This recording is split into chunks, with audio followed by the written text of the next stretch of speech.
कोथिंबीर, पालक, मेथीचं थालीपीठ आपण नेहमीच करून खात असतो, पण नेहमीपेक्षा थोड्या वेगळ्या चवीचं, बऱ्याचशा आजारांवर गुणकारी असं हे कुरडूचं किंवा करडईचं थालीपीठ तुम्ही एकदा नक्की ट्राय करा. अगदी लहान मुलांपासून वयोवृद्ध आजी आजोबांपर्यंत अगदी सगळ्यांच्या आरोग्यासाठी हा बेस्ट नाश्ता आहे. नेहमीपेक्षा थोड्या वेगळ्या चवीचं, पौष्टिक आणि अगदी झटपट होणारं. चला तर मग व्हिडिओला सुरुवात करू. तुमच्यापैकी बऱ्याच जणांना करडई किंवा कुरडूचं जे तेल मिळतं ना, त्याचीच ही भाजी. अगदी शहराकडे जरी म्हणाल, अगदी सहज बारमाही आपल्याला ही भाजी मिळते. आता बाजारातून आणल्यावर पानं थोडी देठांसहित निवडून घेतली, मिठाच्या पाण्यामध्ये थोडा वेळ भिजत घातले. आता ही मध्यम आकाराची जोडी आपण छान बारीक चिरून घेतलेली आहे.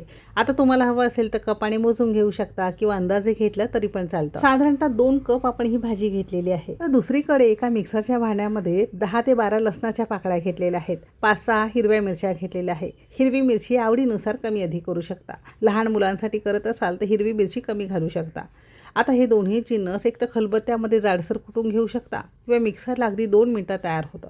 तसा हा ठेचा आपला थालीपीठासाठी तयार आहे. 1.5-2 कप कुरडूची भाजी चिरून त्यासाठी 1 कप भर गच्च आपण थालीपीठाची भाजणी घेतली. भाजीचं प्रमाण थोडं जास्त असावं, पीठ थोडं कमी असावं. थालीपीठाची भाजणी आपल्या कुकिंग तिकीट मराठीची आहे. तीळ मिक्स करून पिठामध्ये देत असतो. तुम्ही अगदी तुमच्या घरामध्ये जी कोणती उपलब्ध असेल ती वापरू शकता. भाजणी घरामध्ये नसेल तर ज्वारीचं, बाजरीचं, गव्हाचं, थोडंसं डाळीचं पीठ असं सगळं मिक्स पीठ तुम्ही मध्ये वापरू शकता. जे कोणते घरामध्ये उपलब्ध असेल त्या पिठामध्ये तयार करू शकता.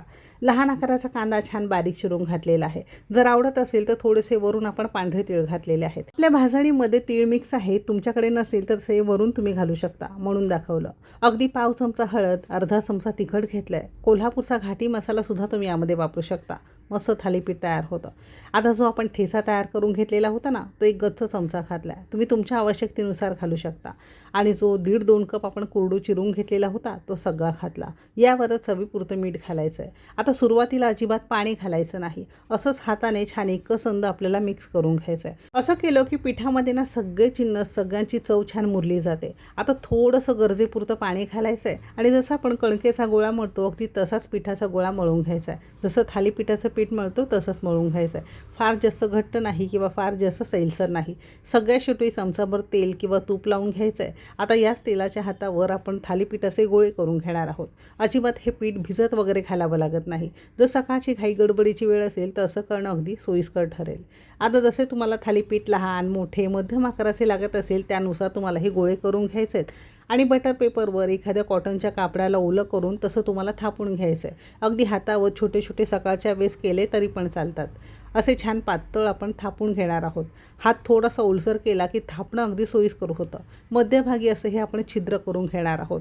जितके तुम्ही छान छिद्र करून घ्याल तितकं लवकर शिजायला आणि कुरकुरीत खुसखुशीत व्हायला मदत होते. आता आपल्याला ना हे मस्त खुसखुशीत भाजून घ्यायचं आहे. त्यासाठी तवा गरम आहे. थोडंसं तेल किंवा तूप आपण याला लावून घेणार आहोत, जेणेकरून तव्याला चिटकून बसू नये.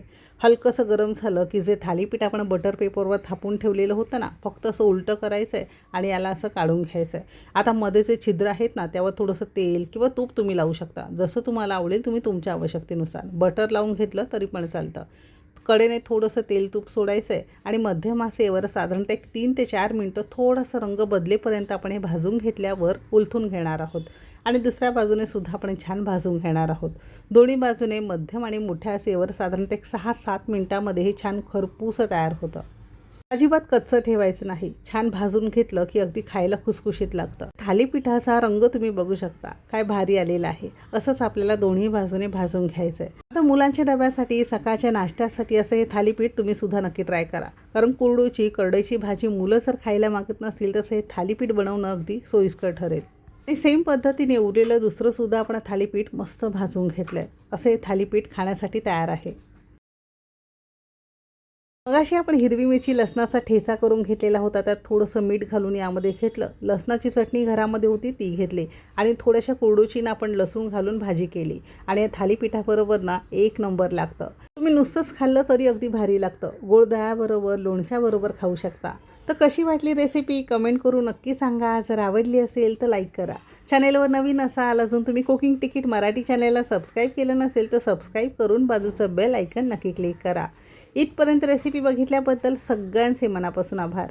चला तर मग भेटू एक मस्त आणि जबरदस्त रेसिपीसोबत. तोपर्यंत मस्त खा आणि स्वस्त रहा.